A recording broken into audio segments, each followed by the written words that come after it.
Longos dias e belas noites, queridos ouvintes. Está começando mais um Mundo Freak Confidencial. Eu sou o Andrei Fernandes, estou de volta com a minha voz de veludo e hoje vamos falar sobre cultura de internet, como ela está moldando a realidade à nossa volta. Uma grande desculpa para a gente bater um grande papão aqui e eu gostaria de saber muito a sua opinião, ouvinte, nos comentários aí do Spotify.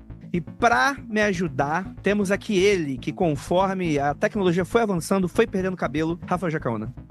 Fazendo a companhia aqui pro Andrei Boca de Veludo, né, para falar sobre essas energias que vocês mandam pra internet e quantos espíritos tem no ChatGPT. Cara, isso aí é foda. E temos aqui ele, o nosso queridíssimo eremita de Estados Unidos, Lucas Balaminuti. E aí? Boa noite. Cultura digital. Mania entre os jovens ou o futuro da nação? Descubra hoje no Jornal Nacional. A gente vai fazer uma matéria dos anos 2000 hoje aqui. Piratas da internet, na rede mundial de computadores, né? Japão. Tradição e modernidade. Agora, no Globo Repórter. Pega assim mesmo, né?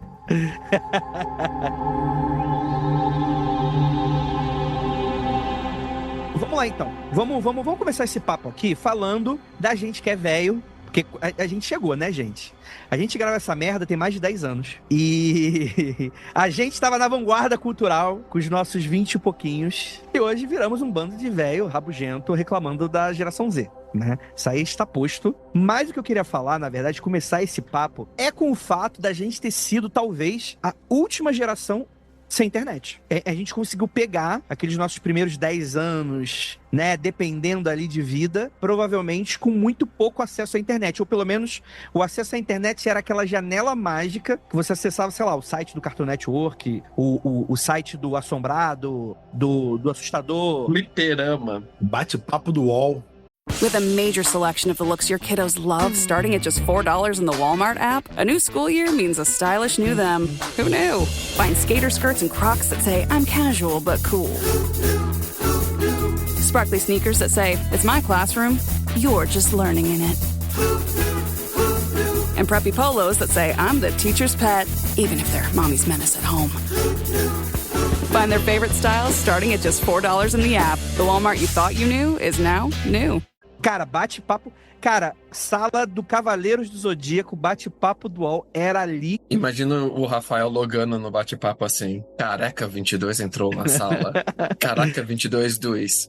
Quer tecer comigo? Eu vou te falar uma coisa aqui, né? Lá na live que eu faço, teve um dia que o pessoal perguntou isso. Porra, existe bate-papo do UOL? E eu fui lá no UOL, entrei e existe, e eu usei o nick Careca 22. O Careca 22 virou só um bolsonarista normal de pilotar Uber, existe, né? Porra, existe o bate-papo do UOL e tava as salas cheias, assim, não todas as salas, mas alguns assuntos específicos bombando, assim, então fica aí. Sabe por que existe? Porque no trabalho, em muitos lugares, o Zap é bloqueado, o Facebook é bloqueado, o Instagram é bloqueado. Você acha que alguém bloqueia o bate-papo do UOL? Não tem como. Nem saber que existia até eu mesmo entrar e ver que existe, pô. Cara, mas eu também acho que também deve ser muito coisa de gente solitária, né? Do tipo, porra, ali eu sei que eu vou encontrar gente. Porque era muito essa tradição.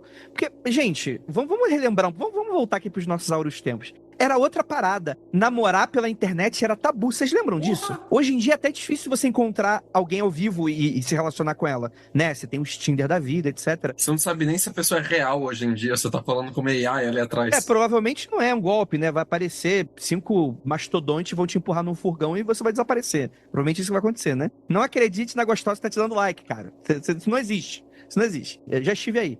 Mas, enfim, a ideia geral é que era um tabu no sentido do tipo, mano, você nem conhece essas pessoas, talvez, sei lá, era uma coisa muito diferente, realmente, a maneira de relacionar. Eu me lembro quando eu loguei no Tibia pela primeira vez. Mágico. E eu virei pro meu pai e eu falei, estou jogando com gente do mundo todo. Eles estão falando inglês. E meu pai achou que eu era muito inteligente. Esse foi o erro dele. E no final era tudo mexicano e polonês. Exatamente, né?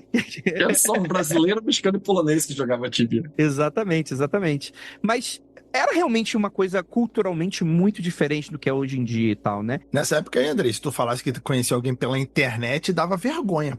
A não ser que você estivesse num grupo muito específico, tu falasse, então, tô conversando com uma garota. É mesmo? Conheceu aonde? Na internet. Ah, porra! Eu acho que assim, a internet no começo, ela era uma parada que demandava você dedicar tempo a ela. Você parava tudo que você tá fazendo e você ia entrar na internet. Navegar na rede. Isso, aí você ia nos seus favoritos, nos sites que você sempre entra, no bate-papo. O MSN, como é que você se comunicava com as pessoas pela internet? Era e-mail e MSN.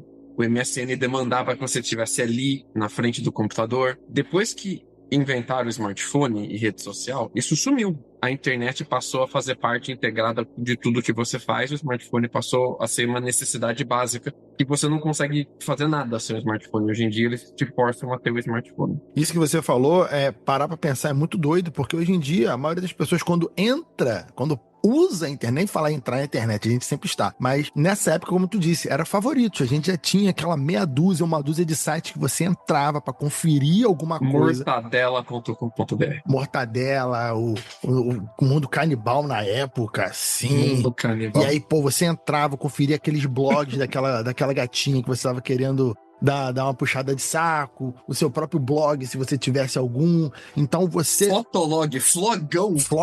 Uma foto por dia, Rafael. 10 comentários no máximo. Exatamente. Então, você tinha destinos certos. E hoje em dia, parar pra pensar, é tudo igual. Tu senta no computador, tu abre o Twitter, o Blue Sky, o YouTube, algum outro site específico e rede social. Rede social, acabou. É isso, é só. Tem muita gente que, inclusive, acha, e assim, não tem nenhum demérito nisso, tá? Não tô tirando da pessoa a forma dela de usar a internet, mas tem muita gente que acha que rede social é internet. Pra estar na internet é estar em rede social. Como a internet, ela demandava você ser ativo, você dedicar tempo, sentar ali, logar. Só o fato de você ocupar a linha telefônica já é uma parada que a família inteira vai te xingar.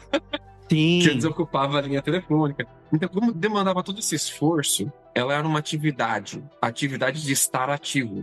Você ativamente buscava site, lia site, você ia atrás de mais informação, você ia atrás de comunidades que se relacionavam com o seu interesse. Para você fazer parte do bate-papo, você tá no MSN, você tinha que estar ativamente usando a internet. A cultura da internet era baseada em estar ativo nela. Era muito pouca coisa que era interativa na internet, mas você interagia muito de forma ativa com ela. Hoje em dia, a internet ela é muito mais passiva. Você consome aquilo que é empurrado para cima de você. O algoritmo decide o que vai ser mostrado para você. Você tem alguns famosos, alguns influencers que você segue, que vão te empurrar as coisas para você. Então, você acaba recebendo muito mais coisa e buscando muito menos coisa. É claro que existe um balanço, tem momentos que você vai buscar mais, vai buscar menos, pessoas interagem com a internet de forma diferente. Mas o que eu sinto muito hoje em dia é que a cultura de internet ativa, ela deixou de existir para entrar uma cultura de internet passiva, onde você senta ali e vê a informação brotar e ir embora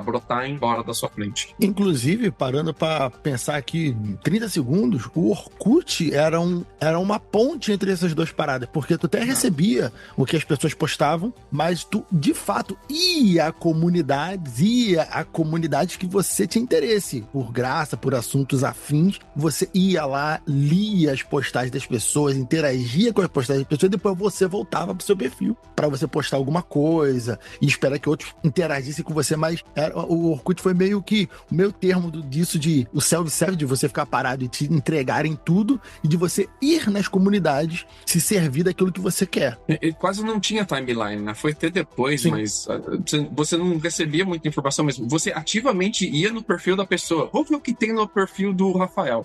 Quais são as dedicatórias que deixaram no perfil do Rafael? Sim, depoimentos. O que falar dessa pessoa que mal conheço e já considero pacas, né? Porra, era a frase clássica, pô. Nem te considero, mas nem te considero muito. Caralho! Nem te considero, mas te conheço, paca. Nem te considero, é foda. Aí já tava mais selvagem, Rafael. Aí realmente é outra coisa. A gente pedia, pô, deixa um depoimento lá pra mim, pô. E era maneiro a pessoa dedicar aqueles 2 minutos dali pra ir no seu perfil, 5 minutos pra ir no seu perfil, escrever alguma coisa, era maneiro, era legal. Você tinha que pedir pra alguém te convidar pra entrar no Orkut. Só isso já é uma forma mais ativa do que hoje em dia, que você simplesmente loga e já era. Você loga com o seu Gmail e tudo, e fio, você Já tá recebendo.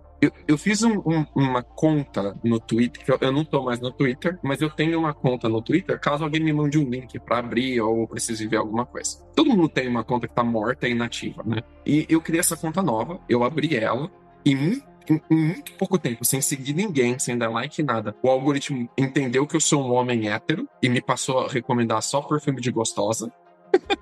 O Instagram, ele faz isso muito rápido também. E ele entendeu que eu moro nos Estados Unidos e começou a me mostrar coisa de política americana em inglês. Mesmo eu estando buscando por perfis em português, entendeu que eu sou casado e entendeu que eu sou dono de casa, que eu tenho uma casa. E começou a me mostrar conteúdo dessas coisas. Então, sem eu ter interagido com o Twitter, só dele ter buscado, sei lá, meus cookies ou o meu histórico no browser, ele entendeu quem eu sou. Ele descreveu o meu perfil, então ele vai me dar pra mim as coisas que ele acha que eu tenho que ver. E as pessoas estão satisfeitas com isso. No máximo, as pessoas dão retweet. E quem uma vez pegou um retweet e verificou se aquela informação é correta antes de retweetar? Cara, hoje eu fiz uma coisa. Hoje eu fiz uma coisa que foi assim, esporádica. Eu vi uma mensagem no Blue Sky que, sei lá, um político dos Estados Unidos comentou sobre não ser legal, ele não está feliz com o voto das mulheres. Aí eu falei assim: isso aqui é sacanagem. Só que foi postado por um cara que é de notícia, né? Que eu conheço relativamente. Eu falei: não é possível. Eu vou lá. E aí a imagem era do perfil da Globo. Eu falei assim: isso aqui é maior cara de montagem. O cara não vai falar sobre voto de mulher. Aí eu fui lá no Instagram, entrei no perfil da Globo, que eu sigo, e tava lá. Olha só. Aí eu falei: porra, mano, é verdade, mas eu achei tão absurdo que eu fui conferir antes, pô. Mas tu viu o que você fez? Você abriu outro aplicativo, tu foi no perfil, tu buscou a informação. Tudo isso são formas ativas, né? De interagir. Sim. E eu sinto que a cultura de internet, ela mudou de texto para mídia. Você lembra quando o Twitter passou a aceitar GIF e imagem? Que antes você tinha que postar um link de um site terceirizado de uma outra página que você postou aquela imagem e só ficava o link ali. Quando o Twitter passou a deixar as pessoas postarem GIF, imagem e vídeo, a timeline se transformou completamente. As pessoas deixaram de falar tanto quanto elas postavam escreviam textos e passaram a simplesmente consumir mais mídia. Porque mídia, ela chama atenção, e você consome, você interage com o like, com o retweet. Eu sinto que as pessoas deixaram de falar tanto. O user comum, não o influencer que tá lá fazendo textão e dando opinião o tempo inteiro. O usuário comum, aquela pessoa que tem, sei lá, 200 seguidores que mal conhece direito e segue influencer, sabe? E essas são coisas que, não tô dizendo que é necessariamente ruim, mas eu vejo muito diferente nas pessoas mais novas interagirem com a internet da forma com que eu fazia quando eu tinha a idade delas, por causa desses dois fatores em principal. Mas essa interação, ela é muito doida, né? E eu gosto da maneira como você fala dessa passividade que hoje é feita, né? O conteúdo é entregue pra você, porque a qualidade da informação também, ela ficou muito pior. Eu não falo necessariamente no sentido, tipo, na minha época era melhor no sentido, mas está ativamente, por exemplo, uma busca no Google hoje é muito ruim. Metade das coisas é IA ou patrocínio. O Google piorou o seu mecanismo de busca para lucrar mais. Isso não sou eu que tô falando. Isso aí você entra em qualquer artigo de pessoa entender de tecnologia, o cara vai falar sobre isso, né? Você precisa de outros aspectos, né? O próprio algoritmo é isso. Tem uma máquina e a máquina parece que é algo, parece que foi Deus que fez, né? Que, né? A máquina, né? Não, né? Ela tá organizada e administrada para te mostrar coisas que são relevantes pro que a rede social quer que você faça, né? Sejam interações mais raivosas, seja conteúdo mais patrocinado, seja aquele que dá mais sangue para colocar ali, né? Pro algoritmo respeitar. O propósito de um sistema é o que ele faz. Se você tá usando rede social e tá percebendo que você fica cada vez mais puto usando rede social, é de propósito. O propósito do sistema é o que ele faz. Ele foi feito pra isso. Sim, sim, sim. Eu tive um período que eu tive que parar com... Eu gosto muito de... Eu sou um cara muito jovem, né? Eu sou o Didi com boné e bermuda, né? Antenado. Sou um velho adulto antenado, né? Eu gosto muito de TikTok, por exemplo, né? Cara, em períodos em que eu estava mais mal, seja por qualquer coisa que aconteceu emocionalmente, perdi uma pessoa, morreu, ou sei lá, eu tava meio depressivo, ou coisa desse sentido, você consegue ver, eu acordei no meio do TikTok ali, entendendo que o meu emocional estava me mandando coisas para eu ficar pior, que eu estava me retroalimentando daquelas questões. É um exemplo óbvio, né? Mas existe todo um ecossistema que ele é montado para te capturar até emocionalmente dentro desse cenário, porque você entende que você consome mais aquele tipo de coisa, né? E assim, é óbvio que é fácil a gente cair naquela discussão meio batida do tipo de liberdade, nananana, mas dá pra entender que o algoritmo piorou muito a nossa experiência como usuário dentro desse sentido, e eu acredito que a maneira como culturalmente a gente se organiza hoje, e a maneira como a gente entende o mundo, também é dessa forma, a ponto de um influenciador, né, da gravação desse post, há uns 2 dias atrás, o Felca lançou um vídeo falando sobre a adultização, né, sobre sexualização infantil e tal, né, e cara,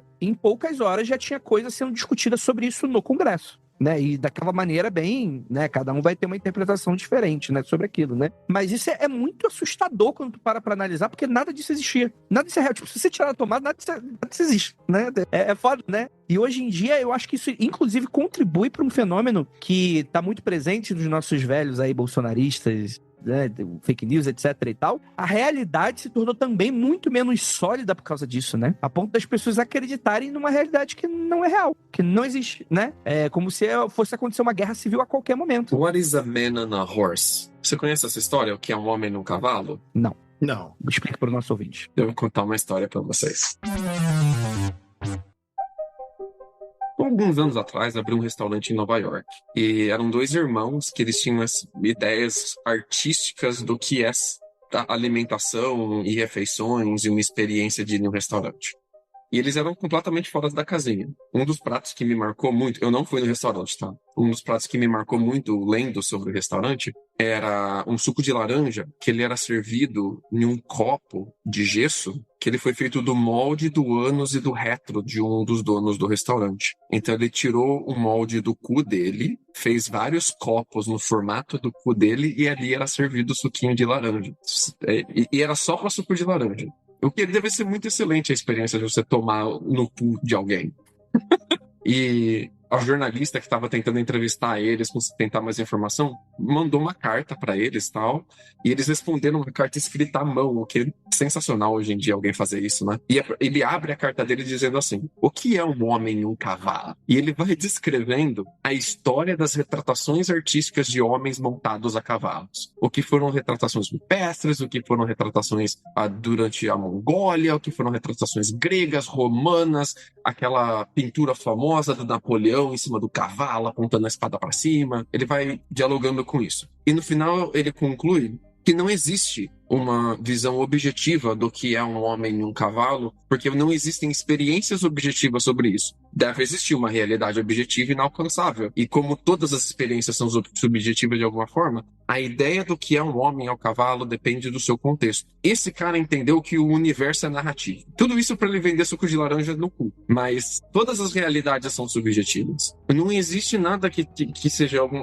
objetivo e alcançável. Você pode chegar mais perto desse objetivo, pode alinhar melhor as narrativas, mas no final é tudo narrativa. E as redes sociais escancararam isso de uma forma ao extremo. A internet faz isso com tudo. Eleva tudo à enésima potência, né? Então, você tem a narrativa à la carte. Qual que é a narrativa que vai te vender mais? E o algoritmo vai descobrir qual a narrativa que te vende mais e te servir aquela narrativa. O influencer, ele vira, então, um porteiro. Ele faz a portaria das audiências. O influencer, então, agrega gado que é a audiência dele, serve essa audiência ao algoritmo, o algoritmo serve o conteúdo à audiência dele. Ele vira um porteiro de algoritmo, né? Então, não existe realidade mais sólida, palpável. Na verdade, essas são as narrativas que estão desalinhadas porque elas estão cada vez mais segmentadas. Segmentação aumenta vendas, então logo as narrativas são cada vez mais segmentadas. Vai ter uma narrativa feita só pro cara que consegue ser nazista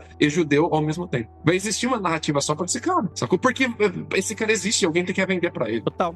É verdade. Isso é interessante porque é sobre esse papo também que o paraíso é de cada um. O medo de cada um é tudo muito individual. E a internet, ela individualiza muitas coisas para o íntimo de cada pessoa. Quanto mais você usa, mais aquilo ali é moldado para te tentar enfeitiçar, te agradar, te prender e impedir que você saia daquela realidade que é montado para você. Então você cria toda a sua realidade. Quando essas realidades convergem, você encontra aquele grupinho que vai defender o assunto que você quiser. Aí ele te adiciona no WhatsApp e fudeu.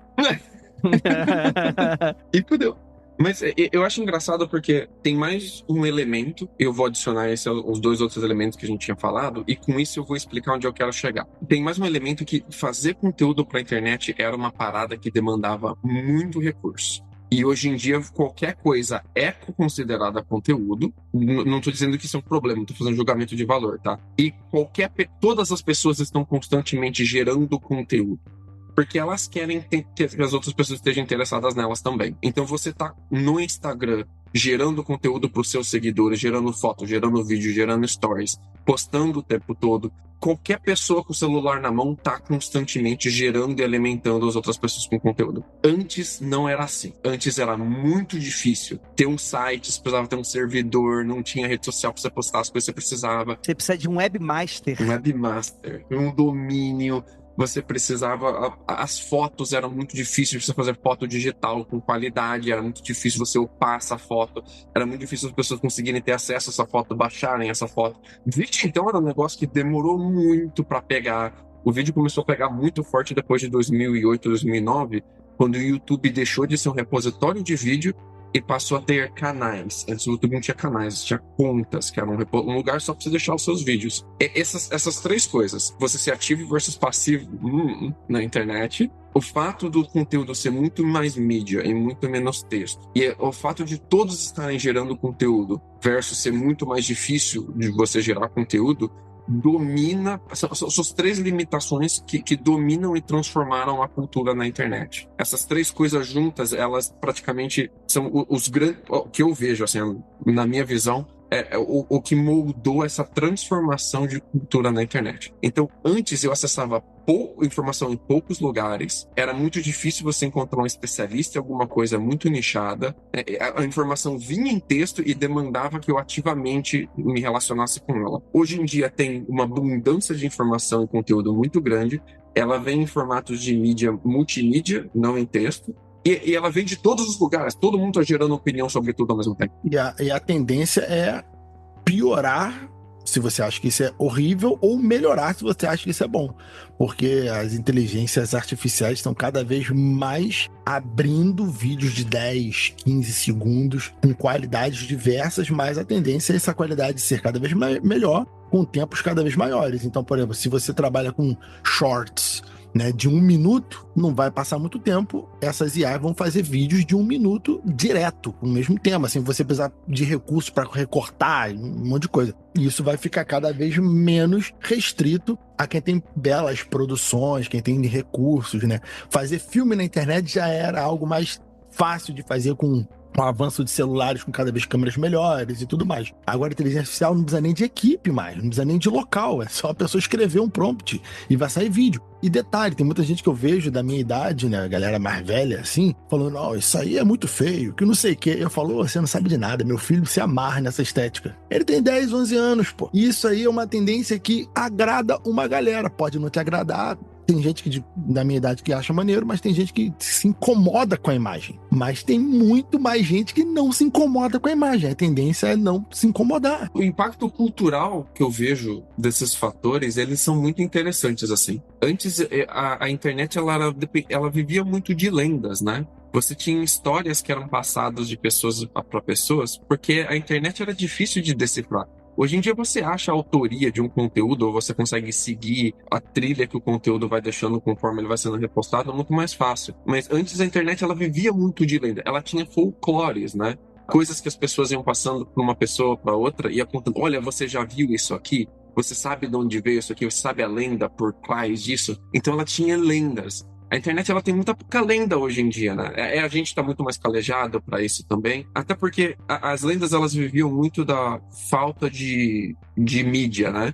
Então, sei lá, você tinha uma foto com um texto e o texto inteiro se amarrava naquela foto porque era o que tinha. Hoje em dia, se você tem uma lenda ou uma história que está sendo contada, eu estaria muito surpreso se você tivesse só uma foto sobre aquela história, sacou? Então, lembra do assustador.com que tinha a foto da menina do corredor do hospital? E tipo, era só a foto e você tinha aquele textão dando todo o contexto, né? Que você não pode olhar muito tempo, era uma foto que foi tirada depois de uma tragédia, aquele ser um espírito, você ficar olhando muito tempo, você ia passar mal, né? Isso era uma coisa que rolava demais, assim. Isso aí a gente pode fazer uma comparação com o nosso mundo, no mundo real, aqui, o dia a dia. Isso é, antigamente, quais são os lugares que tem mais lenda? Cidades pequenas, cidades de interior, antes da energia elétrica, as lendas. Pô, uma coisa que eu vi recentemente, fiz uma pesquisa e era comum mesmo, cidades tipo Rio de Janeiro tinha muito ataque de lobisomem antes da energia elétrica aparecer. Às vezes eles não gostam de estática. Tinha muito ataque de lobisomem. A polícia recebia denúncias de ataque de lobisomem. Depois que a energia elétrica, a luz elétrica começou a ficar popular, acabou. Mas em cidade de interior, esses ataques continuaram muito tempo, né? E lendas do gênero se espalham muito mais em lugares que tem menos luz em cima. Você está sugerindo, então, Rafael, que não existem lobisomens? Não, acho que eles se escondem. A luz faz eles irem embora. Como o Lucas falou, a estática incomoda ali o espírito dele, porque o lobisomem se incomoda com a tecnologia, entendeu? Então, eles se afastam da tecnologia. Então, a internet é a mesma coisa. Antigamente, tinha poucos acessos à internet, era uma cidade pequena, era uma cidade de interior a internet. Nem todo mundo conseguia ir, as fontes não eram tão badaladas, era muito de nicho, você tinha que ir lá procurar. Então, apareciam as lendas, como o Lucas disse, né? E agora a internet como um todo é uma cidade grande, onde todo mundo frequenta, onde todo mundo fala, todo mundo produz, todo mundo tá lá. Então, alguém vai criar uma lenda, já tem gente que vai puxar qual foi a primeira vez que apareceu essa palavra no Google e vai descobrir o site, a data de quando aconteceu. Tudo é muito, muito mais rastreável, assim como a cidade grande, supostamente, né? Tem câmera pra tudo que é lado, você tem antenas que deixam seus rastros e por aí vai. Então, as lendas da internet existem, mas por outros motivos, não por causa da forma antiga, né? Adorei essa metáfora de urbanização da internet. É muito legal. Eu posso falar das novas lendas, né? Novas coisas que surgem com a tal internet cada vez mais popular, como, por exemplo, isso já tem muitos meses, talvez ano, né? Sei lá, um ano e meio depois do chat GPT virar o queridinho, o mais acessível, começou nos meios espirituais da vida, começou a se dizer com todas as letras, sem nenhum tipo de vergonha, que os espíritos agora estão encarnando na inteligência artificial. Não é que o espírito vai ver, né, o espiritual descer no nosso mundo, vai ver um bebezinho ali, informação, e vai entrar e vai se desenvolver. Não. O espírito, em detalhe, tem um motivo, tá? Assim, tem muitos motivos. Eu vou contar um deles. Um deles é que o espírito tem pressa. Ele não consegue esperar que aquele corpo cresça, desenvolva. Então ele tem pressa pra trazer sua mensagem. Então ele já encarna na inteligência artificial que tá pronta. Mano, como é que as coisas mudam dependendo da parada, né? Porque antes era tipo, não, cada encarnação é um negócio muito planejado pelos engenheiros de karma. E aí é muito espírito pra pouco corpo. Então eles têm que esperar muito tempo pra ter oportunidade. Agora mudou, né? Agora vai virar tudo robô, né? Esse filho da puta, né? A sua experiência agora influencia a sua próxima encarnação, né? Agora já não tem mais isso. Eu gosto muito que antes existia a cultura da internet. Então todas as pessoas, entre aspas, chamadas de antenadas pelo Fantástico nos anos 2000, elas tinham as mesmas gírias, usavam os mesmos emojis, conheciam os mesmos sites. Não existia meme, mas as pessoas tocavam meme viral antigamente. Elas só não chamavam disso.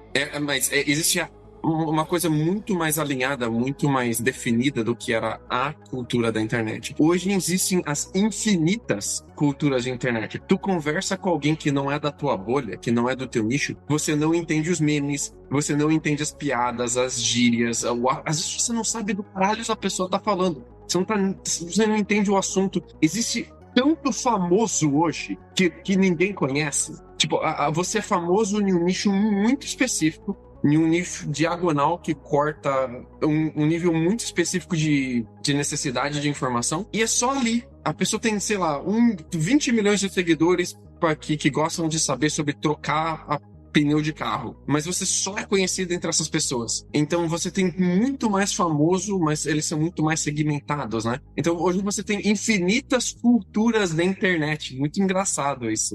Teve um recente, né? Um BBB, que é uma daquelas meninas lá que era muito famosa no TikTok, muito famosa no TikTok, que eu não lembro agora o nome dela. Ela entrou numa parada de dizer que ela era mais famosa do que os artistas da Globo, né? Porque ela tinha 30 milhões de seguidores no TikTok e tal. E assim, a grande maioria das pessoas nunca tinha ouvido falar dela. E ela, eu esqueci o nome dela agora, os ouvintes estão agora falando o nome dessa pessoa, mas ela entrou numa, tanto que no programa ela ficou meio zureta, assim, que ela era muito famosa, ela não precisava daquilo, meio deslumbrou e acabou ela saindo sem nem fazer votação, porque ela ficou meio bilola da ideia mesmo, ela Caraca. descompensou. Esqueci o nome dela agora. Aquela que achou que todo mundo era ator? Eu acho que sim, eu acho que teve uma parada dessa. O pessoal ficou assim, caraca, não é possível, a fulana deve estar fingindo, pô. Sim, foi isso aí mesmo. Eu esqueci o nome da fulana. Olha aí, a pessoa tão famosa que ninguém lembra o nome, né? Mas ali eu acho que ela tava tendo um surto psicótico ali. Aquilo ali foi foda. Tava, porque ela tava deslumbrada, ela tava achando que ela era a maior pessoa da casa, que ela era muito mais famosa que todo mundo. Ah, e ela entrava numa espira meio tipo, não. Ela entrou numa pira que ela era tão famosa que... O programa era pra mim. Que os outros participantes em volta eram atores contratados e que ela era a única participante do BBB. Isso. E que ela era tão famosa que tudo era uma mensagem do universo pra ela ali, tipo uma parada meio show de Truman, saca? E ela surtou dentro da casa e saiu. Isso rolou. É foda, Por quê? Porque no TikTok... Ela, 30 milhões de seguidores. E ela não conseguia entender qual é o mundo do TikTok, como que funciona essa parada. Será que tem 30 milhões no TikTok é igual ter 2 milhões no YouTube? Ou ter, sei lá, 2 milhões no Instagram? É a mesma coisa? Tem paralelo? Como é que é? Mesma coisa que fazer uma novela das 8 na Globo? Como que é isso? A democratização da fama. Nossa, credo. Puta que pariu. Mas tu falou sobre essa comparação de ser ator de novela ou ser famoso no TikTok, por exemplo.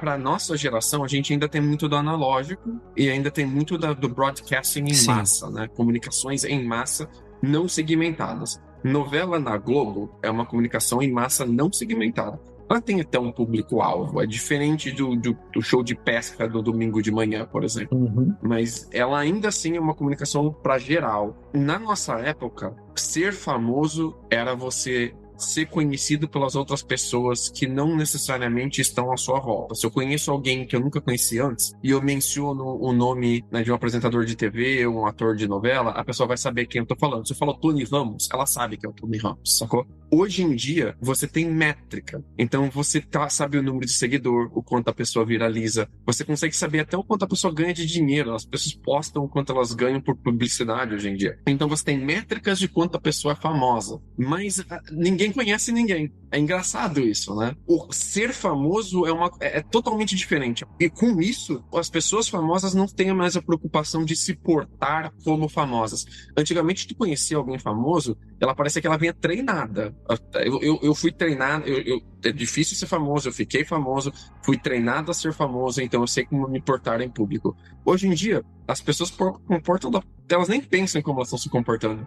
Então você vê famosos fazendo loucuras o tempo todo, né? Inclusive são influenciadas a isso, são motivadas para fazer cada vez mais loucura, para chamar cada vez mais atenção, né? Você não viu o Tony Ramos saindo na rua tentando, sabe, fazer pegadinha no TikTok para chamar atenção. Você não viu o Tony Ramos tomando banho na banheira de Nutella pra chamar atenção. Exatamente. Caraca, essa já tá velha essa referência, já tem uns 10 anos essa referência já, pô. Pois é, mas isso é que o podcast, André, o nosso público é da nossa idade, né? Eu faço muito sucesso com o jovem, Rafael. Eu sou Hello Fellow Kids. Então, o jovem aí que não entendeu a referência, comenta aí, fala assim, caraca, Jacaúna, tu é velho mesmo, não entendi, pô. Então, vamos ver. Cara, mas eu acho que isso que vocês estão falando é bizarro nesse sentido e tal, que também existe uma questão, tipo assim, o Tony Ramos é eterno, mas é uma galera que, se bobear em 2 anos, ninguém mais conhece. É tudo muito rápido, né? Tem um pouco disso. É um pouco do escravo do algoritmo, né? De você se manter relevante também. Isso é algo que deixa tudo muito efêmero, né? É tudo muito... O que importa é o agora, né? Agora. E acabou. Tipo, agora. É a menina que tem mais seguidores do que qualquer ator da Globo, mas ninguém conhece ela se ela sai na rua. E daqui a 2 anos talvez ninguém mais conheça. E é isso. E passou isso, uns 2 anos desse Big Brother. Eu lembrei aqui, mas sequer eu consigo lembrar o nome da pessoa.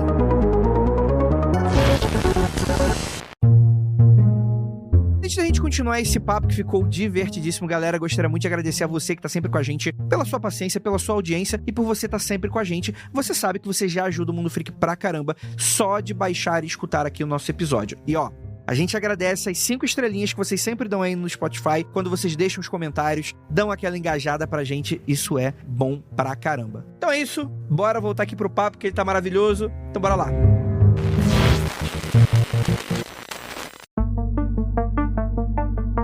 dia, né, cada curva da internet é uma coisa completamente diferente, né? Pô, vai falar de podcast, mano. Há 10 anos atrás, eu conhecia todos os podcasts do Brasil. Tipo assim, conhecia entre aspas, né? Óbvio que devia ter um ou outro se formando ali que talvez eu não tivesse contato. Mas, mano, os podcasts mais relevantes era um negócio que tava no meu feed. E no máximo eu não gostava e não assinava, mas eu sabia. Cara, hoje em dia, só no YouTube, de MesaCast, eu não sei. Aparece um corte novo com um cara que eu não faço ideia de quem seja. E isso é um negócio que, cara, pra gente que tá trabalhando com a internet, às vezes, a internet engoliu a gente nesse sentido. Eu acho que o mundo freak, ele só existe hoje pela nossa capacidade de mudar, né? Porque, de resto, mano, o meu feed, inclusive, virou um cemitério. E nunca se fez tanto podcast no Brasil quanto hoje, de certa maneira, né? Todo lugar. Eu era rato de podcast pequeno e eu era rato de fórum. Não tinha um fórum de assunto que eu gostava, que eu não participava. Eu comentava em tudo. Andrei lembra disso. Cara, o quanto eu lia e comentava e participava de discussão e eu via podcast pequeno. Eu não tenho podcast. Mas eu sei que eu participei de mais de 50 podcasts. Porque eu ia no podcast dos outros e eu participava, eu comentava.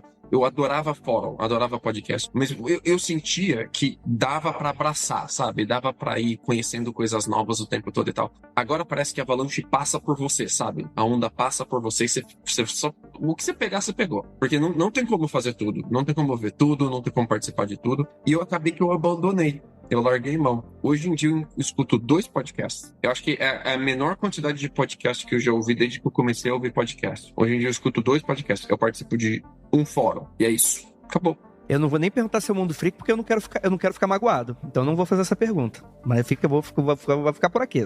Um deles é em inglês. Já não é o mundo freak. Então, não. O outro com certeza não preciso nem perguntar, porque eu sei que você escuta, cara, né? Olha que coisa de nicho. Eu escuto um podcast americano que ele se chama Accurate Birds. São descrições acuradas de pássaros. Meu Deus do céu, Lucas. Eu te odeio. O tema do podcast, eles são 2 músicos. Eles falam sobre um passarinho, uma espécie de pássaro, todo programa diferente. Nada científico, eles só conversam sobre o passarinho. E no final do programa eles fazem uma música dedicada àquele passarinho. E eles perguntam para um especialista em passarinho se aquela música é acurada o suficiente ou não. É isso a temática do podcast. É esse o formato. É uma coisa muito de nicho, muito específica. Eu falo pro pessoal, Rafael, quanto você dedica pra escolher assunto, ficar vendo essas maluquices que você comenta com a gente e tal? Eu falo, isso é como eu uso o meu tempo quando eu quero me distrair. Eu abro, vejo um MesaCast de um ator pago falando maluquices que ele fez um copy-cola de um monte de coisa, e isso me diverte. E aí eu aproveito e trago nas lives e tal. O Lucas escuta um podcast que 2 malucos falou sobre um passarinho, pô. É isso, cara. A gente trabalha, a gente tem muita vida, pouca vida social, mas muita vida de trabalho, família e tudo mais. Então tem hora que a gente só quer dar a desligada. E na hora que desliga o Lucas, escuta o podcast passarinho, eu fico vendo o cara falando sobre a reencarnação do ChatGPT. Isso é maneiro, pô. Qual foi a última vez que você teve uma discussão produtiva e que você gostou daquela... Você teve uma discussão, caraca, aprendi muito, a pessoa me ouviu, foi uma conversa muito bacana com uma pessoa que você não conhece na internet. Cara, isso é foda. Que eu não conheço? Que você não conhece. Que eu não conheço? Uhum. Porra, eu acho que a última vez que eu tive uma conversa produtiva com uma pessoa que eu não conhecia na época na internet, acho que foi contigo, pô. Isso é uma coisa que acontecia direto, cara. Você encontrava uma pessoa na internet que gostava das mesmas coisas que você e você ficava muito feliz. Eu fiz um amigo na internet hoje. Você conversava sobre aquele assunto. Hoje em dia, as redes sociais, que é onde a internet praticamente acontece, elas são feitas para te colocar contra as pessoas que discordam de você. O algoritmo te joga um contra o outro para vocês terem discussões que te deixam cada vez mais puto. Porque deixar puto gera audiência, gera clique, gera like. Cara, em 2016, eu acho que eu nunca desfiz tanta amizade na minha vida. Eu encolhi amigos, graças a Deus, aliás. Mas outras coisas fora da internet aconteceram em 2016.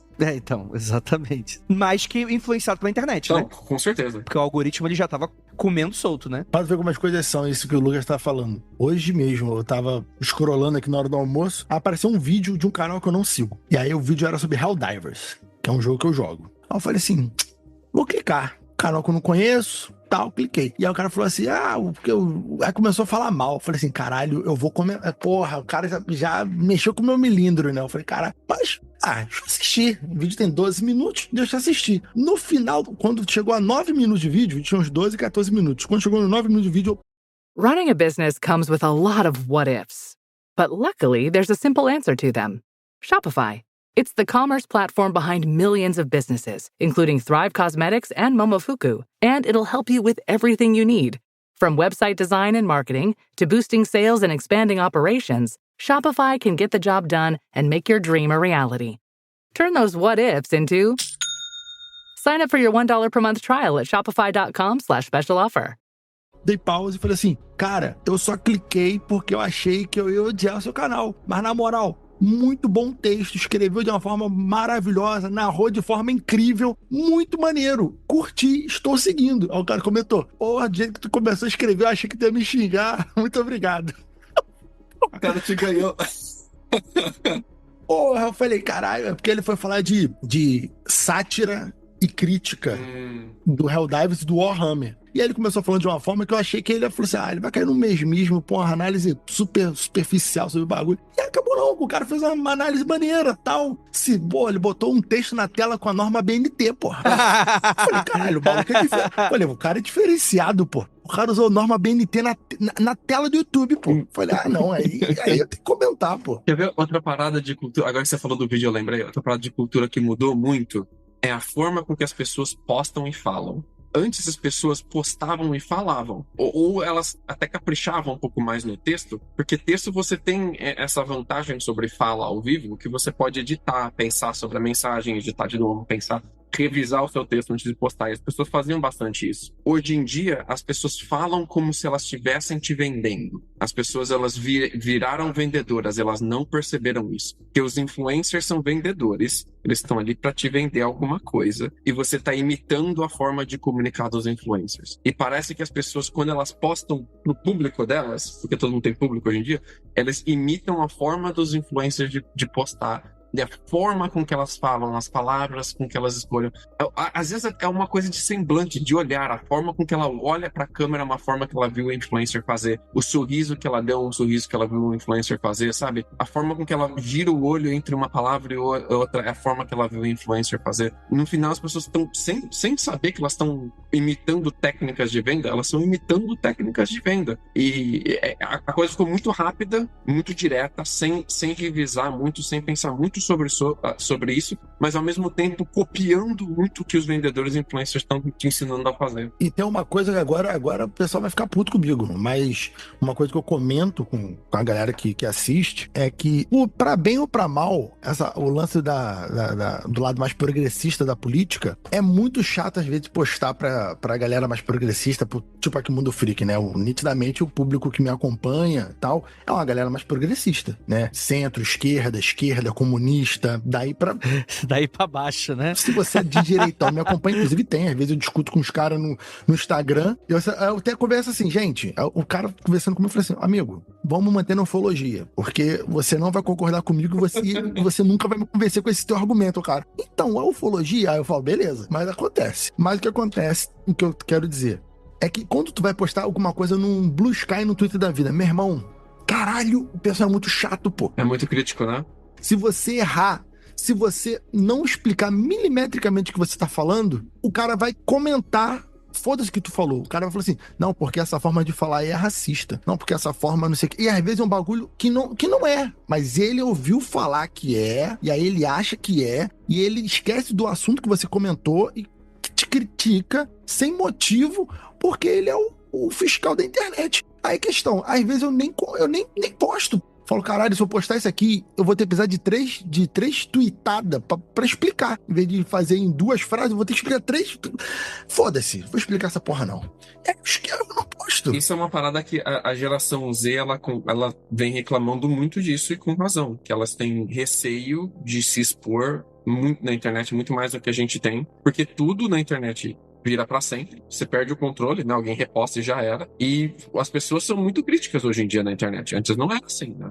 Então, você pode falar alguma coisa que você não tinha intenção de magoar alguém, e magoar alguém, ou falar algo que algum grupo de pessoas vai achar que é errado, mesmo você não achando. E aquilo você acaba virando depois o bode expiatório, né? Em 2, 3 retuitadas ali, a pessoa te transforma no Judas e já era. Eu já vi muito disso, muito disso. Pra ficar num exemplo factual, assim, sei lá, a pessoa comenta assim, Feliz Dia dos Pais. E aí vai aparecer alguém falando, porra, olha só o preconceito. E quem não tem pai? Tu esquece das pessoas que não tem pai. Aí começa. Aí quando vai ver, tem 10 pessoas. É porque... Aí fala, meu irmão, tá teu cu, porra. A sorte é que a pessoa não comenta pra mim. Porque se o cara me manda uma dessa, eu falo, eu quero que todo mundo que não tem pai morra. Nesse exato momento. E é isso, e aí eu bloqueio a pessoa e acabou. Porque a vontade que eu tenho dessas pessoas é absolutamente essa. Porque, mano, não é possível. Tem coisa que simplesmente não é possível. Não, mas ela tá imitando o comportamento, né? É tipo assim, mas é uma questão que virou uma performance. Sim.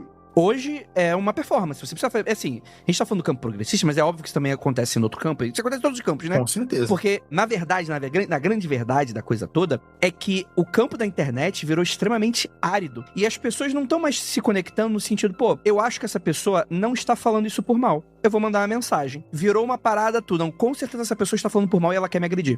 Virou um campo de batalha, nesse sentido, que não é um campo de batalha que as pessoas estão defendendo alguma coisa. Elas estão defendendo uma coisa que você não sabe se tá sendo atacado. Às vezes a pessoa só errou, de fato, ela não pensou direito na hora de postar, mas você entendeu que ela tava querendo falar outra coisa.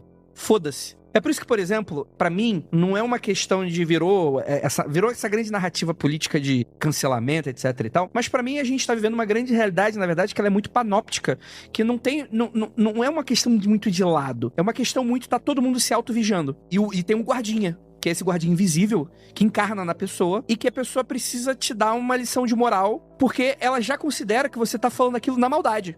E, cara, sendo bem honesto, se eu tô num bar, estou conversando com um amigo, e o cara me trata dessa forma, tipo, é cadeirado. Porque, assim, ninguém faz isso na vida real. De verdade, assim. Eu fiz um poema sobre isso uma vez, mas eu postei no Twitter, então ele desapareceu. Mas o poema era mais ou menos assim.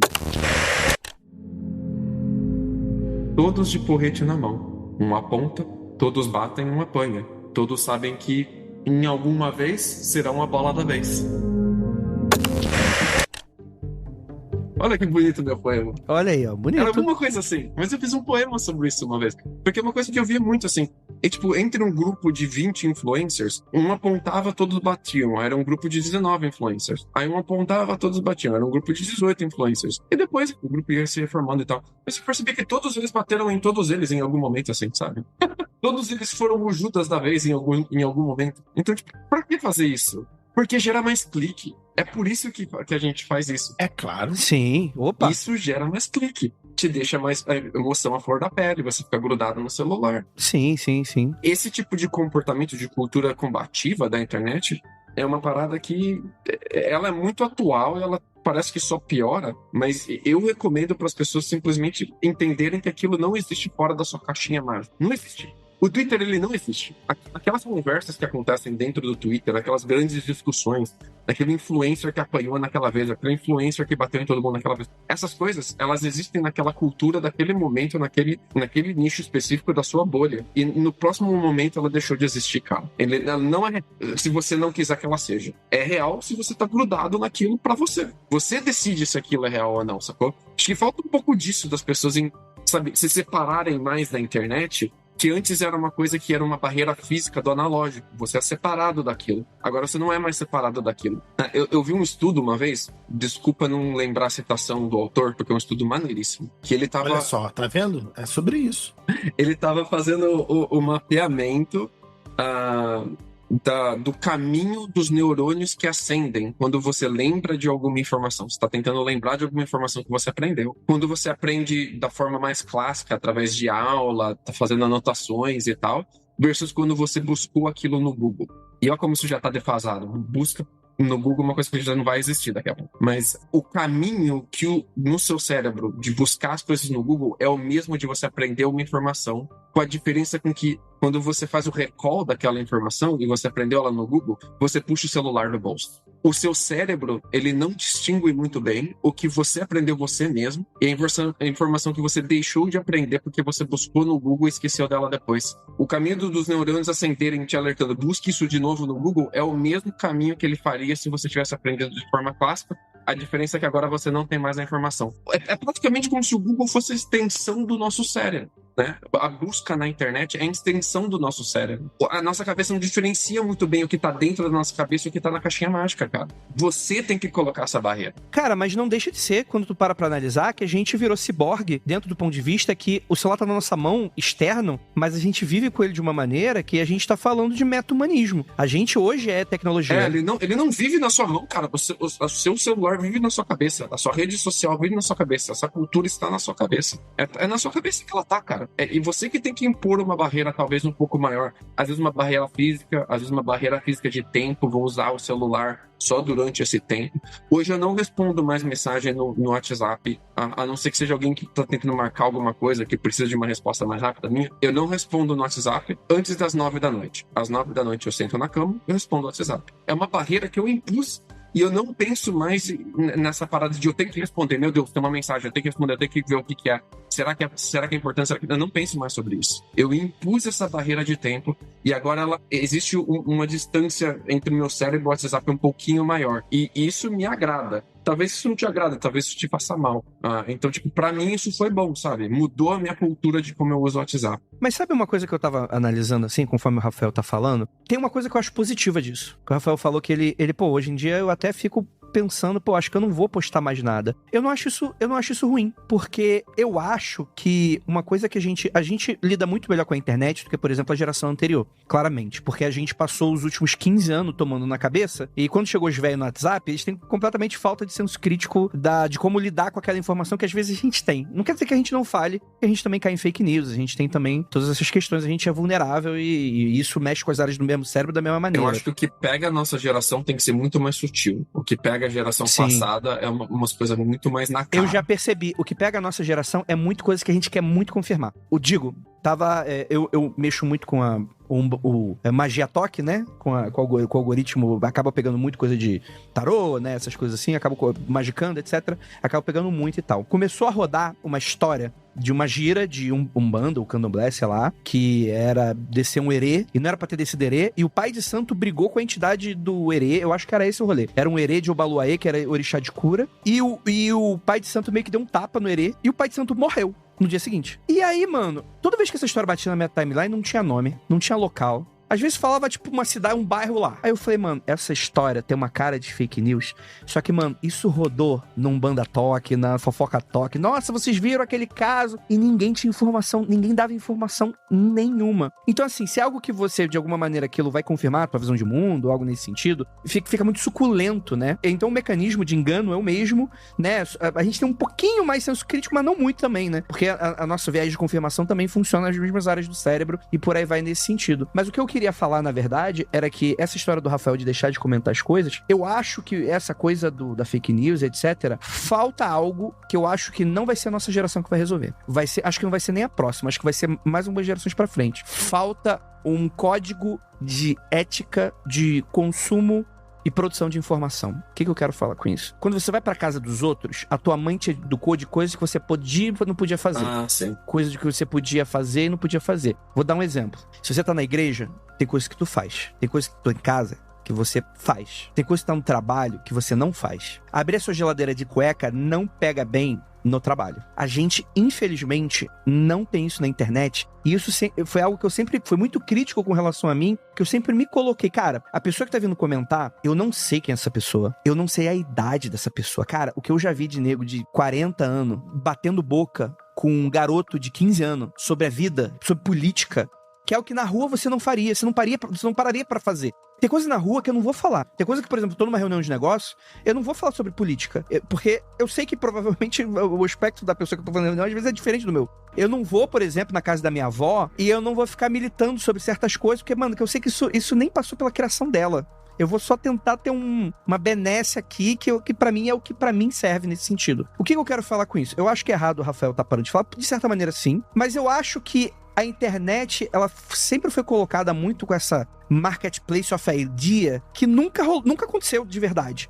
A gente tá gritando por uma praça que a gente não sabe quem a gente tá escutando. Então, eu acho que a gente vai ser moldado, e isso eu acho que é benéfico de certa maneira, a não ficar expondo tudo que a gente pensa a todo momento. E eu acho que em algum momento, gerações pra frente vão olhar pra trás com o que a gente tá fazendo e vai achar simplesmente bizarro a quantidade de informação, a qualidade da informação e o formato da quantidade de informação que a gente tá lidando no nosso dia a dia nesse sentido. Eu acho que a gente ainda não tem um senso que não existe ainda de coisa que a gente não vai poder fazer na internet, e eu acho que isso é saudável. Eu acho que, em teoria, a gente, de fato, não vai poder fazer tudo na internet e tá tudo bem, porque na vida real, a gente não faz também. E a gente precisa ter um pouco desse senso. E é o que o Rafael tá desenvolvendo, mano, eu não falo mais disso. Tipo, o Bolsonaro foi preso, foda-se, eu vou comemorar, porque eu quero que se foda quem que tá escutando nesse sentido, e me cagou.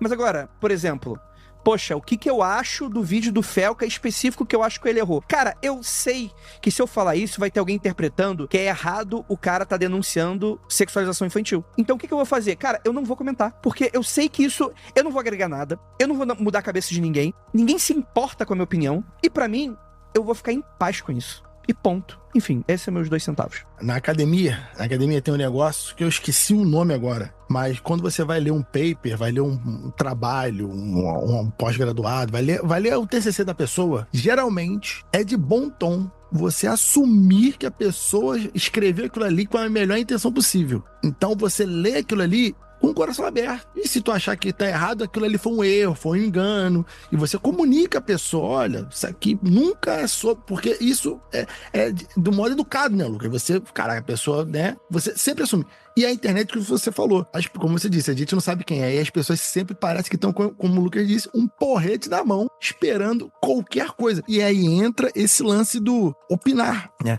Cara, isso me desgasta. Eu não vou, né? Então deixa quieto. E isso eu acho que é um bagulho que é muito individualizado. Como você disse, cara, de fato, as pessoas acham que a internet é um lugar que ela pode fazer qualquer coisa, postar qualquer vídeo, e as pessoas são obrigadas a aceitar. Sabe por quê? De um tempo pra cá, o tal é minha opinião virou como se fosse o escudo pra falar qualquer merda. Acho que a internet... E é maluquice isso, pô. É loucura. Eu vejo muito isso também. É engraçado que a cultura de internet, ela começa com um senso de aqui você pode ser quem você não pode ser no mundo real. Sim, o que era muito total. comum, especialmente com a galera de tecnologia, de TI, que era muito mais estigmatizada como nerd. Ser nerd era um negócio que não era legal. Aqui você pode ser outra pessoa. Aqui você pode estar entre os seus. Aqui nesse fórum, a gente dá estrelinhas, a gente dá troféu, a gente dá medalha para a pessoa que sabe mais sobre esse assunto. Aqui você não vai ser ridicularizado por saber muito sobre trens. Aqui é o que o fórum diz saber muito sobre trens. Aqui a gente vai bater palma para você por saber muito sobre trens. Então as pessoas entendiam a internet muito com... Aqui eu posso achar os meus comuns, aqui eu posso achar um espaço que eu posso me expressar. E como a internet no começo ela era muito anônima, né? Ela tinha um anonimato muito grande atrás das postagens. Isso era muito mais fácil ainda. Eu vou ser quem eu quiser ao nível de extrapolação total. Porque se pegar mal, fica com outro, foda-se. Eu posso reinventar quem eu sou muitas vezes. Inclusive, tem muito influencer que faz isso com o próprio perfil, né? Ele tem uma vertente ideológica e de assuntos, em determinado momento apaga tudo e vira uma nova pessoa. Sim. Isso mudou um pouco, mas eu acho que tem um pouco a ver. Você vir de um ambiente muito mais caótico para um ambiente muito mais culturalmente controlado tem muito a ver com você passar por essas turbulências. Um choque de cultura e de geração muito grande, por exemplo, é quando meu pai viu minha foto no WhatsApp. A minha foto de perfil no WhatsApp é uma ilustração que a Blenda, ouvinte do Freak, fez pra mim, que ela fez de coração. É uma ilustração que ela fez muito maneira, que é muito bonita. Eu adoro essa ilustração, então eu uso ela de perfil no WhatsApp. Aliás, um abraço pra Blenda, ela é muito fofa. Muito fofa. Ela é uma ouvinte incrível. E ela fez essa ilustra pra mim que eu adoro essa ilustração. Então ela é foto de perfil no WhatsApp minha. O meu pai odeia essa ilustração. O meu pai, ele vem pra mim, uma vez a cada 2 meses, ele vem pra mim e fala: Lucas, coloca uma foto de terno no seu WhatsApp. O que as pessoas vão achar de verem você com essa ilustração? Parece coisa de criança. Você é um adulto, Lucas, uma pessoa responsável. uma pessoa de respeito. Coloca uma foto de terno no WhatsApp. Não conhece o próprio filho, né? Falando isso, né? Tá tudo certo. Pro meu pai, se apresentar pros seus comuns é você estar arrumado formalmente. Sim. Meu pai colocava camisa de botão, colocava calça caque pra ir na missa. Ele se apresentava pros seus comuns dessa forma mais formal. Quando ele ia na sorveteria de domingo, ele se arrumava bonitinho, parecendo um bonequinho de Lego, sacou? Uhum. Isso é um negócio que na nossa geração usando a internet não existe. Eu não vou me apresentar dessa forma. Vai parecer que eu tô tentando vender seguro. Nada contra quem vende seguros, mas normalmente a pessoa que vende terno no seu WhatsApp, ela tá tentando te vender alguma coisa. Exatamente. Mas essa é a questão. Por quê? Porque tiveram séculos de comunhão social que fez com que tivesse uma espécie de lei e ética e questões de apresentar. Claro que o seu pai, ele exagera, obviamente, nesse sentido, né? Eu vejo a foto dele e dos amigos dele, são todos assim. É o meio dele, a forma com que ele aprendeu.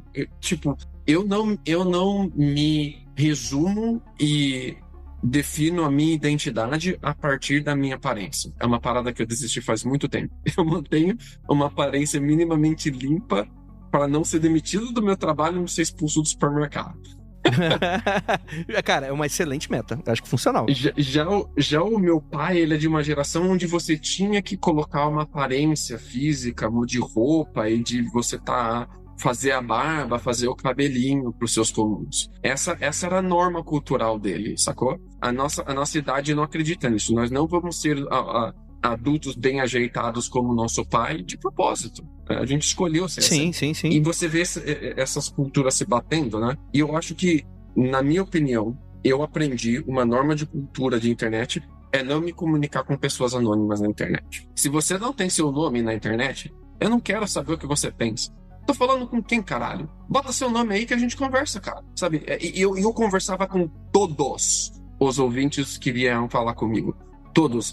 Eu sempre respondia. Às vezes demorava, porque é bastante mensagem. Todas as direct messages, todas as mensagens no Facebook, todas as mensagens no Instagram, todas as mensagens no Twitter. É muita mensagem. Claro. Graças a Deus eu não sou um dos mais populares do mundo freak. Tem gente no mundo freak muito mais popular que eu, que tem muito mais ouvinte atazanando que eu. E tu perdia um tempão do tipo, o ouvinte perguntava uma parada, tu parava, pesquisava, fazia, respondia. Às vezes era uma coisa obscura e tu ia lá pro maluco cagar no dia seguinte, né? E aí é foda. Mas eu aprendi a minha lição. Se você não me dá o seu nome pra eu saber pelo menos com quem eu tô me relacionando, não tem por que eu te responder, cara. Porque eu tô aqui colocando o meu nome, a minha cara tapa e te dando o meu tempo. O meu tempo é valioso pra mim hoje em dia. Se eu vou te dedicar o meu tempo, pelo menos me dá seu nome, saca? E isso é uma coisa que eu aprendi e que eu acho que no final a nossa geração toda vai acabar adotando um pouco mais. Sim. Ou não. Foda-se. É que assim, claramente a gente tá naquele momento de nexo, né, que o futuro vai ser uma coisa ou muito ruim ou muito boa. Vamos tentar ser otimista um pouquinho. Mas a ideia geral é que a gente sempre, né, a ficção científica fala muito, pega os problemas atuais e potencializa pra projetar o futuro, é sempre aqueles futuros desgraçados, né? Mas a gente nunca contabiliza as coisas boas do aprendizado disso tudo. Bem ou mal, aquela versão nefasta que existia do meu perfil do Facebook, de brigar com todo mundo, bater boca com todo mundo, cara, aquilo ali morreu, porque eu aprendi uma lição ali muito valiosa, que é, eu não vou perder o meu tempo com alguém que eu não vou mudar a cabeça, a pessoa não vai mudar minha cabeça. Eu entendi que não existe debate produtivo. Independe se é um Twitter que é 240 caracteres, independente se é a quantidade de texto, a pessoa não tá lá pra isso. O que eu quero fazer? Eu quero me juntar com os meus, e tá tudo bem. Eu acho que não necessariamente bolha é algo ruim, é algo que existe. Tá aí, eu não tenho muito o que fazer contra isso. Eu não preciso construir ponte com todo mundo que eu quero. Posso pegar a ponte e dar na cabeça da outra pessoa se eu quiser. Mas tudo isso tem um gasto de energia que, pra mim, fica muito mais... eu consigo entender que ele existe. Eu consigo planejar o que eu posso... os meus próximos passos na internet. Eu preciso ser mais profissional aqui ou não? Tem um cálculo que eu faço. Porra, no mundo freak eu consigo falar um pouco mais de política, porque eu entendo que eu não vou ser a Globo. Eu não quero ser a Globo. Eu entendo que os meus ouvintes, eles vão achar da hora a identificação comigo em algum momento, e isso vai me dar alguma coisa, talvez não vai ser grandes números, mas vai ser uma galera um pouco mais confiável, vai ser uma galera um pouco mais que é da hora trocar ideia, né? Nem sempre também, né? Vai sempre aparecer aquele cara meio perdidão no rolê. Então, assim, eu acho que existe um aprendizado muito grande que a gente vai... Mano, de verdade, Hoje, numa praça, não é todo mundo que consegue colocar uma barraquinha. Eu não posso chegar e montar uma barraquinha. Eu não posso fazer um barraco e morar na praça, né? Tem aquela música lá do Reginaldo Rossi. Você não pode dormir na praça, pensando nela. Você pode dormir não pensando nela. Talvez você consiga. O que eu quero falar com isso? Se a internet é uma grande praça, falta regulamentação. Falta a maneira como a gente se coloca. Falta a maneira como a gente encara esse poder de fogo, né? E aqui você fala regulamentação, não o governo, uma entidade regulamentando. As pessoas desenvolvendo o senso comum, né? Eu não acho que vai ter. Eu acho que precisa de uma regulamentação de governamental, sim. Alguma coisa precisa. De maneira como claramente não tá funcionando. Não, mas o que você estava falando agora, né? Não, é um pouco de tudo, né? É um pouco de tudo nesse sentido, né? Vai ser uma própria questão nossa, né? De como tentar agir em comunidade. Vai ter uma parte que, mano... De verdade, é uma coisa, por exemplo, assim, que eu vou dar um exemplo, vai ser problemático, uma galera que vai torcer o nariz e tal, mas não é isso que eu tô querendo falar necessariamente. Mas, por exemplo, a questão do CPF por IP. Eu entendo a problemática, porque a internet é um lugar, por exemplo, que você pode criar um perfil fake e fazer uma denúncia contra um governo autoritário corrupto, e às vezes, hoje como é usado o anonimato, é você sentar o pau nas outras pessoas e cometer crime. Eu não tô falando o que é o mais certo ou errado aí, qual é a balança dessa liberdade virtual nesse sentido. Mas eu acho uma discussão super válida. Tem momentos que, claramente, se todo mundo tivesse para conectar na internet, precisava ter o CPF para ter um login no Twitter, eu acho que tem benesses muito grandes. Precisa ser uma coisa totalmente... Ia ter pessoas vendendo o CPF na rua. Com certeza, mas você tem maneiras de controle.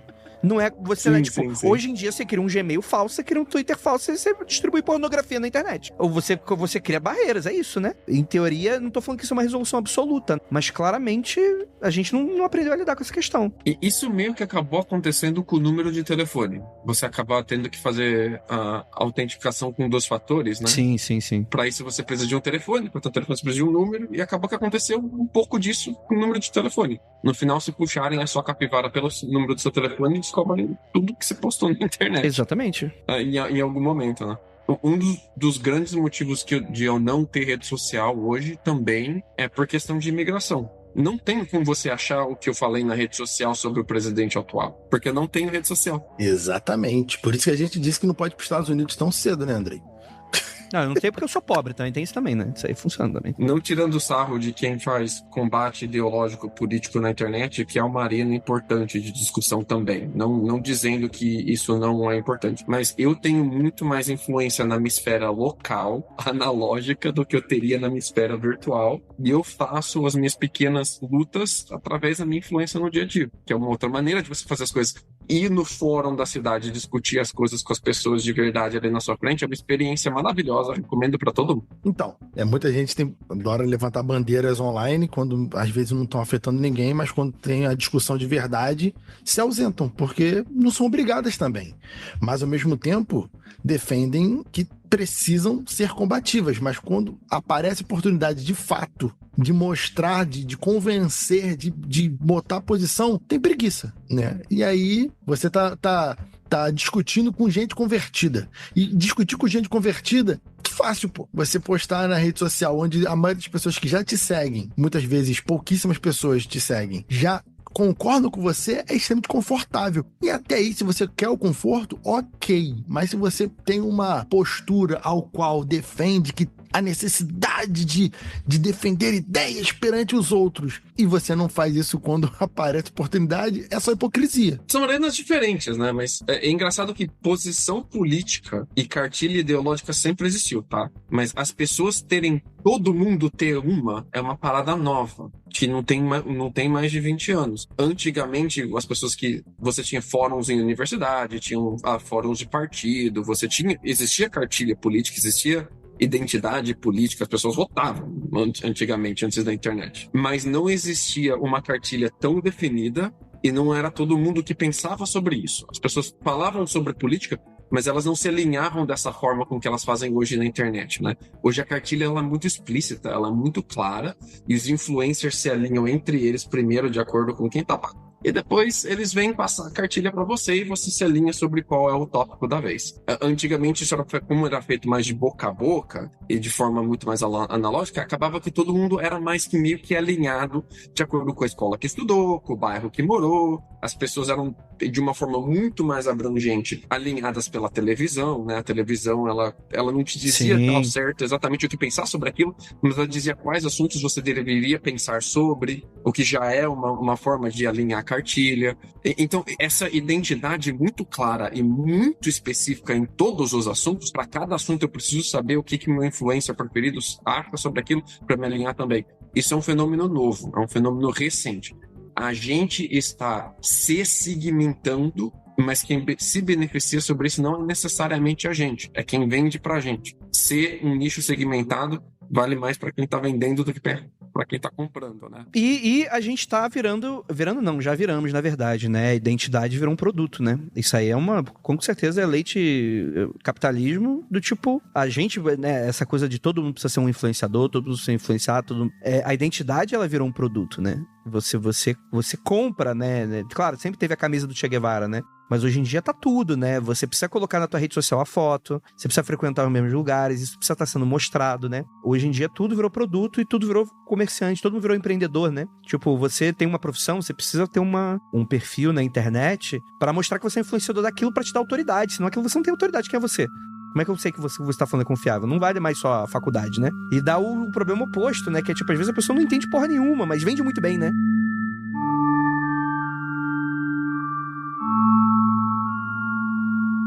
Cara, galera, é isso. Tamo fudido. Rafael Jacaúna, dê a sua mensagem de esperança aí pra humanidade. Como sempre. Mensagem de esperança, gente, eu acho o seguinte, que estamos indo pra quarta dimensão.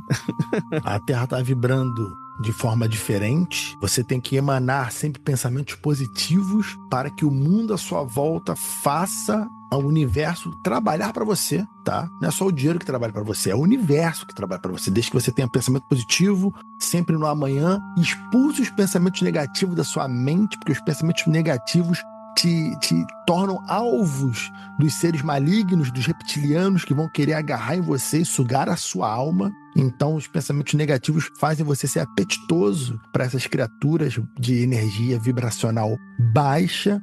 Então, vocês têm que estar preparados, você tem que estar preparado. Cuidado com o que você fala com as inteligências artificiais, porque aquilo ali, muitas vezes, são espíritos incorporados do inferno para te levar para o mau caminho. Às vezes, espíritos bondosos estão incorporados nas inteligências artificiais, mas você não tem como distinguir. Sabe por quê? Porque você não tem um nível espiritual adequado. Então, escolha nem falar com elas, nem fale com elas. E é essa dica que eu dou para você aí. Cuidado com a internet, que tem muito espírito negativo que nem morreu. Tá vivo ainda, mas é um espírito negativo. Ai, caralho. Exatamente. Manda pra mim que eu quero discutir com eles. Já que eu assino, Rafael. Mensagem de esperança aí, Lucas. Passa, Andrei. Andrei, eu não sou vagabundo. Eu não sou delinquente. Sou um cara carente. Eu dormi na praça, pensando nela. É, rapaz. A mensagem que eu deixo pros ouvintes é se separar um pouco mais, cara. Se separa um pouco mais, bicho, sabe? Divórcio é a parada. Divórcio é a parada pra você. Não precisa deixar de usar, saca? Tipo, o meu pai, ele virou vegetariano e ele não come mais carne. E nada contra quem é vegetariano. Tenho vários amigos, inclusive um pai que é. Tem até amigos que são. Tem até amigos que são. Eu tentei ser, inclusive, tá? Eu falei mísero. Mas não precisa virar um vegetariano de internet. É isso que eu tô dizendo. Você não precisa deixar de usar. Você pode usar de maneiras que sabe, passam melhor pra você. E eu gosto de usar daquela maneira mais antiga que a gente usava antigamente. E eu vou insistir em encontrar espaços de usar daquele jeito, sabe? Eu ainda uso o fórum. Eu uso o WhatsApp como se fosse um e-mail. E eu vou continuar, sabe? Existem maneiras de usar a internet. Você não precisa estar antenado com tudo. Então, encontra uma maneira saudável, cara, e manda bala. Isso aí, gente. É isso. Vamos todos morrer. Então, se segure no que precisar. Cara, eu sou otimista. Eu acho que a gente vai aprender a lidar com a internet. Eu acho que em breve vai ser difícil a gente não trabalhar numa regularização disso. Eu acho que é uma discussão que ela é mundial, né? O fim dos Estados Unidos está próximo. Não vai entrar nele mesmo, que se foda. É isso. Desculpa, Lucas, desculpa. Você vai sair antes. Eu tô torcendo pra isso. O Canadá tá sempre aí do lado. Obrigado. Então, o fim dos Estados Unidos, com exceção de Chicago. Chicago vai se tornar um país independente e vai se tornar outra coisa. Vai se tornar o Canadá do Sul. E é isso. Muito obrigado pra todos vocês que ficaram até aqui. E é aquilo. Não olhe para trás.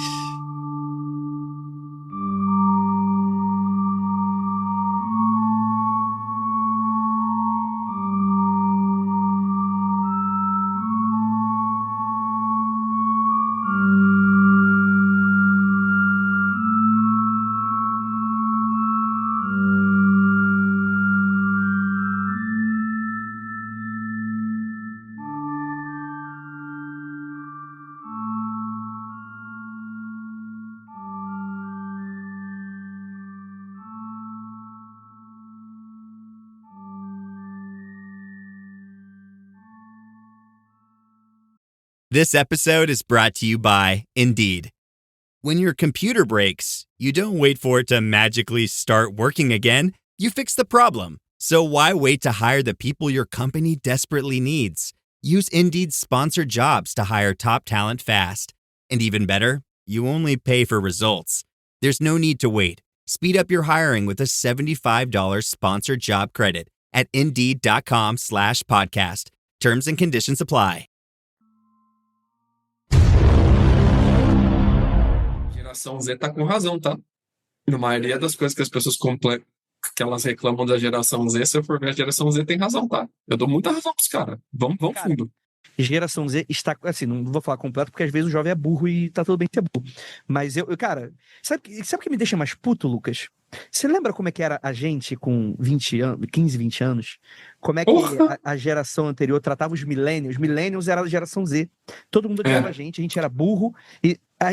E o que me deixa puto da cara, às vezes a pessoa não tem nem 40 anos e tá reproduzindo o mesmo discurso. Você tá ficando velho, defasado, compre um boné e uma bermuda e se junte a mim fazendo cosplay de Didi com skate. Vamos Cara, A vida é um ciclo, cara. A vida é um ciclo. Muda a música, mas o enredo é o mesmo. Eu vou todo ano em uma feira da Renascença aqui, né? Que é um lugar aqui que você vai e ele é todo temático de medieval e renascença. E tem várias atividades e coisas para fazer e tal. Você pode fazer workshop, pode fazer artesanatos, eu já fiz. Você mexe com vidro, com madeira, tem luta de espada, escudo, tem muita coisa legal. É tipo uma feira da Renascença. E cada ano que passa, eu percebo que a feira da Renascença vira mais uma Animecon. E as pessoas, em vez de se vestirem a caráter de renascença ou da Idade Média, ou da Alta Idade Média, elas se vestem cada vez mais a caráter de anime. E é muito engraçado, porque não é a geração Z, tá? A geração Z vem vestido de renascença. É a nossa geração que tá cada vez mais vindo de Pokémon pra... Cara, vem vestido de Pikachu pra feira da Renascença, saca? É engraçado isso. Mas isso aí é a fase dos 40 anos, pô. Quando o cara mete aquela foto tipo do Renato Aragão de boné e skate, tá ligado? Entendeu? Aí o cara fala assim, não tô velho não, tô jovem. Aí o cara tem 50 anos e quer voltar um tempo que já foi, pô. O que você tá criticando, Rafael? O que você tem contra mim? Que gosta de Pokémon? Só tem 50 anos não, André. Só é chato igual um. Mas não tem não. Tá certo. Tem que ser, mano. Tem que ser. Porra, eu tenho um tio, isso não vai sair na gravação, tem um tio que ele tá beirando 60 anos. E, sei lá, de um ano pra cá, ele começou a aceitar que ele tem que usar óculos, só que ele tem que usar óculos desde que ele tem, sei lá, uns 40. Demorou, hein? Ele dirige assim, ele cola assim e vai. E ele não dirige à noite mais, porque já tem uns 10 anos que não dirige à noite. Por quê? Porque ele sabe que ele não tem condição, porra. Meu tio desenvolveu uma técnica, por quê? Porque ele acha que óculos é coisa de velho. E ele não é velho, ele é jovem. Mete uma lente de contato, bicho, pelo amor de Deus. Ele diz que incomoda, ele não gosta. Porque ele tem os olhos muito azuis e ele acha que vai tirar a cor dos seus olhos. Vai se foder. Meu tio é muito vaidoso, Então ele não usa. Ele tá assim, agora. Aí ele falou assim pra mim esse final de semana. Baixo. Dentro de casa só tava eu e ele e a minha tia, que é a irmã dele. Rafael, tô usando óculos no trabalho, olha o nível que eu tô. Aí eu pra ele, pô, tio, finalmente ele. É que eu não tô conseguindo ler a tela do computador, pô. Caralho, coitado. E ele falou baixinho, mó vergonha ele. Tô usando Mas tinha essa parada, né, do óculos. Eu lembro quando eu tinha uns 22, 23 anos, eu fui num rodeio que tem ali perto de Piracicaba, uns amigos de um amigo meu. Eu não conhecia a galera, né? E uma amiga dele virou pra mim e falou assim, pô, cara, mas você vai de óculos mesmo? Quando a gente já tava no carro. Falei, vou, eu uso óculos, eu tenho problema de visão. E ela, mas é que a gente tá indo pra balada, você vai de óculos na balada? Tipo, caralho. Primeiro que é um rodeio, não é uma balada. É uma balada. Não, é Piracicaba, né, amigo? Rodeio virou balada agora. Mas, tipo, foda-se, eu tenho diversão, mano. Tipo, que daí os óculos? Sabe? Não fica escondendo que eu tenho problema de visão. Pois é. Puta, meu óculos é mega conveniente, adoro ele, cara. Deixa aí. Cara, é foda. É performance, né? É, performance. No fundo, tudo é performance. Gente, queria muito agradecer. Vou colocar o link aqui pra vocês, tá bom? Deixa eu Não, parar não, de vai, gravar. aqui. saúde, que eu preciso já... Essa gravação tomou rumos que eu não esperava, mas ficou muito bom, eu acho. Pelo Porra, amor de sabe o que é Deus. foda, Lucas? Aqui tá uma onda de você vender o name rights pras marcas, né? Então, por exemplo, aqui as estações do metrô de São Paulo estão tudo assim. Então, Saúde, a estação Saúde, virou Saúde Ultra Farma. Isso não é Tá piada. merda. Inclusive, isso é até uma piada antiga num vídeo dos Portos dos Fundos. Porta dos fundos, Que o cara verdade. acorda do coma, né? E aí eles vão falando, cada coisa tem um nome de marca e tal. Inclusive, até o estádio de futebol virou tipo assim, Itaquera Bis. Morumbis, nessa Morumbis. porra, né? Virou Então vai ser Morumbis isso. o nome. Morumbis. Morumbis agora. Isso não Nossa, mudou. mano, eu devia ter feito marketing. Você tem umas ideias tão ruins e os caras investem milhões. Aqui no Rio só tem uma estação que tem nome, se eu não me engano, que é de marca, que é a Botafogo Coca-Cola. Porque o prédio da Coca-Cola fica próximo da estação de Botafogo. Mas no Rio ninguém ia chamar o nome, né? Cara, Morumbis é muito vacilo. É muito vacilo. É muito. Então, às vezes... Porra, eu preciso contar a minha história pra vocês. Porra, mano, não, calma aí. Agora Tem. tu me... Não sei se entra isso nesse episódio, mas Não, se entra ou não, o Murilo e o André decidem, mas agora eu tô curioso. eu tava fazendo escala, voltando da China. Qual aeroporto? Eu tenho que fazer uma escala aqui dentro dos Estados Unidos, na Califórnia, quando eu volto da China, né? Porque Chicago fica no meio dos Estados Unidos, não tem voo direto pra China. Acho que antigamente até tinha, mas hoje em dia não tem mais. E é uma escala grande, eu tive que ficar 5 horas parado. Eu sentei em uma poltrona ali e a Ivy sentou em outra, ela pegou no sono. Do meu lado sentou uma brasileira. Também estava ali no aeroporto esperando o voo dela. Era uma menina mais nova, uma moça devia ter entre 26 e 27 anos, mais novinha que eu. E ela foi em um desses eventos, consórcios de empreendedorismo com uma bolsa. Então, acho que o empregador dela, a empresa que ela trabalhava, mandou ela para algum tipo de convenção de empreendedorismo. E lá, ela estava com o stand dela, mostrando alguma parada dela. Um olheiro do identificou ela e puxou ela pro lado e falou, viu, você tem muito futuro, você é especial, você é brilhante, adorei a sua forma de apresentar, a sua forma de se comunicar, te assisti o dia inteiro, tô aqui te olhando o dia inteiro, você quer fazer parte de um seminário do... ele tá tentando recrutar pessoas com futuro brilhante como você, e pescou essa menina. E ela adiou a volta dela alguns dias para ir para esse seminário também. Ficou alguns dias mais ali na Califórnia. Ela foi num tipo de reunião, convenção de seguidores do... Passou 2-3 dias ali com eles e depois conheceu pessoalmente, ela sozinha. E ela estava contando isso no WhatsApp para alguma pessoa que era bem chegada dela, acho que era alguma tia dela, alguma coisa assim, lá contando. E ela dizendo que aquilo era o futuro, que estava reunindo um exército, era uma conversa muito religiosa. Era um exército de pessoas que acreditavam em Cristo, que iam batalhar por Cristo. E misturava empreendedorismo, porque ele vai me colocar na empresa certa, e eu vou virar um executivo, discutir estratégia, isso e aquilo. Isso vai turbinar a minha carreira, porque somos todos aqui pessoas que acreditam em Cristo, e eu sinto que esse é o meu momento. Deus planejou isso para mim. E disse que Deus planejou isso para mim. E ela contando essa história, no final...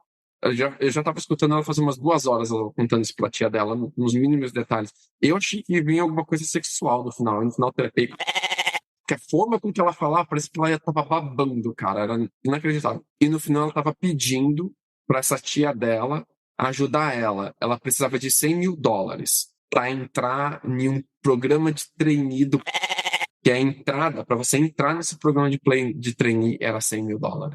Que filha da puta, cara.